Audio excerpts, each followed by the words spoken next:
Hi everyone. ఇదేంటంటే పులిహార night మిగిలిపోయిన rice తోటి పులిహార చేశాను. సో చాలామంది నైట్ మిగిలిపోయిన రైస్ని అలాగే తినలేరు. సో డిఫరెంట్గా ఏదైనా ట్రై చేయాలి, చేసుకొని తినాలి అనిపిస్తుంది. సో అలాంటప్పుడు ఏంటంటే ఇలా పులిహార ట్రై చేయండి నా స్టైల్లో. బాగా టేస్టీగా ఉంటుంది. సో మనం కొంచెం వెయిట్ చేస్తాం కాబట్టి పులిహార కూడా మంచి టేస్ట్ వస్తుంది. ఇది ఎలా అంటే ఫస్ట్ ఆయిల్ వేసుకొని ఆవాలు జీలకర్ర వేసుకున్నాక పల్లీలు వేసుకోవాలి. పల్లీలు మంచి రెడ్ కలర్ వచ్చాక కొంచెం పచ్చిమిర్చి, ఎండుమిర్చి రెండు వేసుకోవాలి. అండ్ కళ్యామాకు కూడా వేసుకోవాలి. బాగా ఫ్రై అయ్యాక ఆ తర్వాత కొంచెం పసుపు యాడ్ చేసుకోవాలి. కావాలంటే ఇంగువ కూడా యాడ్ చేసుకోవచ్చు.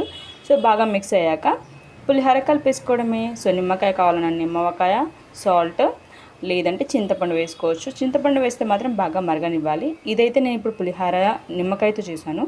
సో నిమ్మకాయతో చేశాను కాబట్టి నిమ్మకాయ, సాల్ట్ దాన్ని పిండేసి కలిపేస్తాను. సో వేడి అయ్యిందనుకోండి, వేడిగా పులిహోర మస్తు రెడీగా ఉంటుంది. కొంచెం ఇంగువ యాడ్ చేస్తే సేమ్ టెంపుల్ ఫ్లేవర్ వస్తుంది.